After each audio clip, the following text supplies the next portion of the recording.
తాత్కాలిక లాభం కంటే సత్యమే గొప్పది.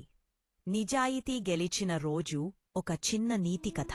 ఒక చిన్న గ్రామంలో రాము అనే పేద బాలుడు తన తల్లితో కలిసి ఉండేవాడు.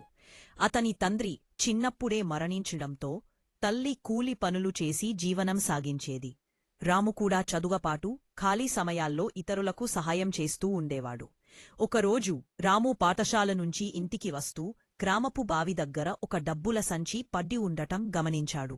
దానిని తెరిచి చూసేసరికి అందులో బంగారు ఆభరణాలు, డబ్బులు ఉన్నాయి. ఒక్క క్షణం అతనికి ఇవి అమ్మకుంటే మన పేదరికం పోతుంది కదా అనే ఆలోచన వచ్చింది. కాని వెంటనే తల్లి చెప్పిన మాటలు అతనికి గుర్తొచ్చాయి. మనది కాని వస్తువు తీసుకోవడం దొంగతనమే అవుతుంది నాన్న. అతను ఏమాత్రం ఆలస్యం చేయకుండా ఆ సంచిని గ్రామ పెద్దల దగ్గరకు తీసుకెళ్లాడు. ఇది నాకు దొరికింది, కాని నాది కాదు అని స్పష్టంగా చెప్పాడు. గ్రామ పెద్దలు రాము నిజాయితీకి ఆశ్చర్యపోయారు. వెంటనే గ్రామంలో ప్రకటించగా కొంతసేపటికి ఒక వ్యాపారి వచ్చి తన సంచి గుర్తించి ఆనందంతో కన్నీళ్లు పెట్టుకున్నాడు.